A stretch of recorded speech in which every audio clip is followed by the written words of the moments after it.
So let's say you're out of shape. You just feel out of shape. You don't feel healthy. You're not getting any exercise. You don't know where to start. And you go onto the internet, and all you get is talk about being optimal. It gives you all these extensive resistance training programs and how many millions of steps you need to get each day. And you don't have time, or you need something a little bit more realistic. In this video, I'm going to give you 5 effective minimums that will help you turn your life around. Now, it's really easy to go onto the internet or even on AI and search for solutions when we don't feel healthy. You might have limited amount of time. You might just be stressed. You just are working a lot. You have things to take care of at home. And when you get this information, on paper, it seems great. It's the perfect information. But for most of us, it doesn't fit our life. So the question is, what do we do when that information breaks? What do we do when it doesn't fit our schedule? Or what do we do just to establish something that can get us headed in the right direction and pick up a little bit of momentum without feeling like it's some big dramatic investment, like you have to hit the gym 5 days a week and get 15,000 steps a day? Now, the minimums I'm about to give you might not seem effective, but I guarantee if you implement these minimums as a minimum standard and then get in more if you can, it's going to help you dramatically turn things around. Not just your physical health, how you feel, your mental health, and really help you get some quality momentum. All right, so the first thing I want to talk about is resistance training. The minimum I want you to aim for is about 60 minutes a week. Now, resistance training is arguably the best thing you can do for your overall health. As we age, it's going to help you feel better. It's going to help with your bone density. It's going to help with your functional strength. Not to mention, if you look at the scientific research, resistance training just has a ton of overall health benefits. Now, getting in an hour each week, we're looking at about a minimum of 2 sessions of 30 minutes each. Again, this doesn't seem like much, but if you can get in 2 sessions of 30 minutes or an hour each week over the long run, consistently, week in and week out, it's going to help you build strength. It's going to add so many good things in your life, and you don't need to go overboard. If you have time to get in more, obviously get in more. 3 sessions of 60 minutes a week would be a good next step, but just aim for this as a bare minimum. Find a way to get in 2 30-minute sessions per week.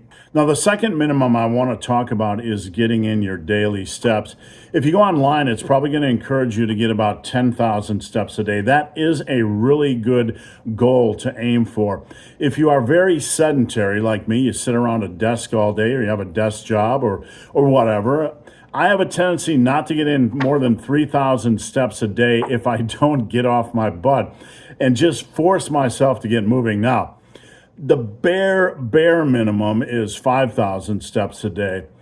A better goal is to average 7,000 steps a day over the course of a week. So you could have some rough days, some down days, but really aim to get in a minimum average of 7,000 steps a day.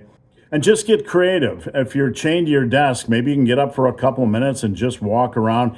Get in steps when you can. The thing I want you to remember is that general movement is life. I believe there was a scientific study, and don't quote me because I don't have the study, but when I was an editor in the fitness industry, the study came across my desk that basically said not moving was basically as bad for your health as smoking cigarettes. Now, I think that might be a little bit exaggerated because those that don't move might have a tendency to have other bad health habits, but sitting is not good for your overall health. The best thing you can do is combine this minimum amount of resistance training with 7,000 steps a day. If you can combine these 2 minimums, you're going to be in a really good place.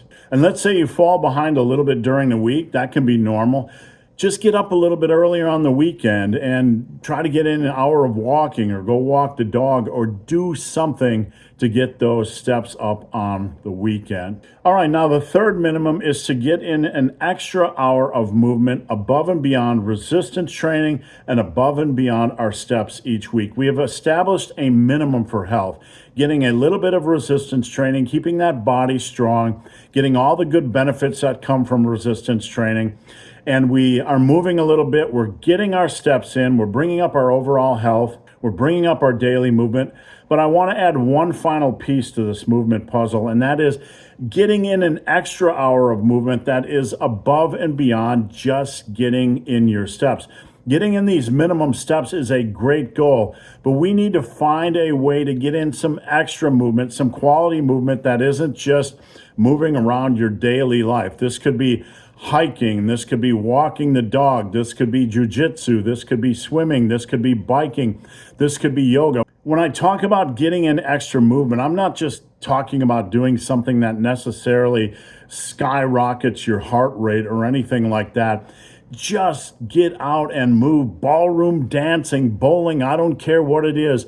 Try to get in an extra hour of movement above and beyond your resistance training and your step average. All right, so minimum number 4, I'm staring into it right now. Get out into the sun for a minimum of 30 minutes a week. Now, some of you might laugh at this. Some of you might be out in the sun a lot more, but just setting a minimum is a good thing. You know, the minimums in this video are just that, they're minimums. But for a lot of us, we don't think about getting out into the sun. We don't think about it. And there are so many benefits from just getting out in the sun and putting the phone in our back pocket or leaving it in the house and getting that fresh air, de-stressing, getting that mental clarity. There are so many amazing benefits from just hiking or walking in the woods or being in the sun. Take this seriously. Find a way, no matter what, to get in 30 minutes in the sun. I don't care if you're sitting on your back porch. I don't care if you're walking your dog. I don't care if you're working in your yard. It doesn't matter. Get out in the sun. Get that vitamin D. All right, so minimum number 5, and this is probably the most important one of all if we want to take control of our health. We've talked about exercise, we've talked about sunlight, we've talked about resistance training, we've talked about daily steps. This one involves meal planning. Now, you don't have to go crazy. We're not talking about weighing your food or getting ridiculous, but as a minimum, you need to plan your meal structure for the week. If we don't have some sort of a structure as to when we eat, then we are just setting ourselves up for failure. You have to have some sort of a minimum structure or a minimum plan in place. If you're going to have a snack, if you're going to have a meal, a major meal like breakfast, lunch, or dinner, make a plan. Analyze your existing eating habits and build the plan around those. You don't want to build a plan around some eating structure or eating plan that you found online that might work for somebody else. Work with what is working for you. We want to kind of remove those unplanned snacks. We want to provide a structure and a plan for our week. We want to work out unplanned snacking and unplanned meals. We want to have something when it comes to our weekly meal plan to fall back on in case we make a mistake. Having a meal structure is so important if you want to change your health and manage your weight, because again, if we make mistakes, at least we have something to fall back on. And I just want to give you something to think about. You want to kind of plan your meal choices or have repeatable meals. We don't have to go crazy. I want you to enjoy what you're eating.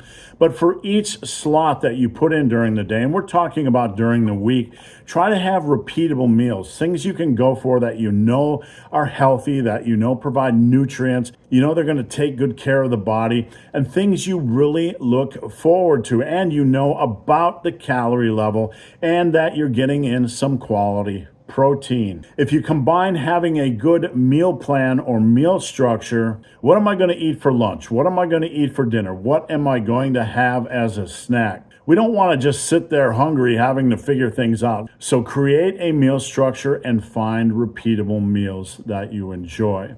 It's okay to stray occasionally, but at least you have the structure and plan in place. So just some final thoughts. You don't have to be Superman. You don't have to be Superwoman.